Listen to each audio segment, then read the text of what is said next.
افسوس یہ ہے کہ آج اہل علم حضرات بھی بال ہے تو انگریزی بال، ان کے بچے ہیں تو وہ انگریزی بال، وہ اس کی طرف توجہ نہیں کرتے، کہتے ہیں بس میں ہوں نا مولوی بس کافی ہے۔ ارے نہیں بھائی، اس کا مطلب کہ آپ کو اپنے اوپر بھی افسوس ہے کہ آپ کیوں عالم بنے، بچوں کی فکر نہ ہونا، اس کا مطلب کیا ہوا کہ آپ کو اپنے مولوی بننے پہ افسوس ہے؟ نہیں، بچوں کو دین پہ چلاؤ، بچوں کو بھی فکر کرو ان کی۔ آج جس کو دیکھو، مجھے بڑی محبت اپنے بچے سے، باپ کہتا ہے بیٹا اٹھو فجر میں چلے مسجد، تو ماں کہتی تم بھی تو کالج میں پڑھتے تھے نا، پہلے سوتے رہتے تھے، جب بڑے ہو گئے تو ابھی اس بچے کو ابھی تو 15 سال کا ہے، 16 سال کا، جبکہ آپ صلی اللہ علیہ وسلم فرماتے ہیں مرو اولادکم اذا کانوا 7 سنین، اپنے بچوں کو نماز کا حکم کرو جب 7 سال کے ہو جائے، وَاضْرِبُوهُمْ، اور تھوڑا سا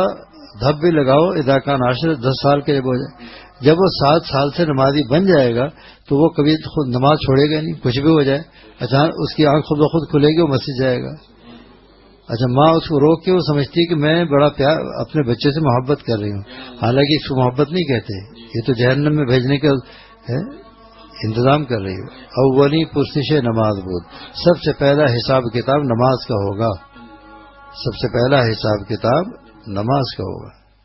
اس لیے نماز کا بہت خیال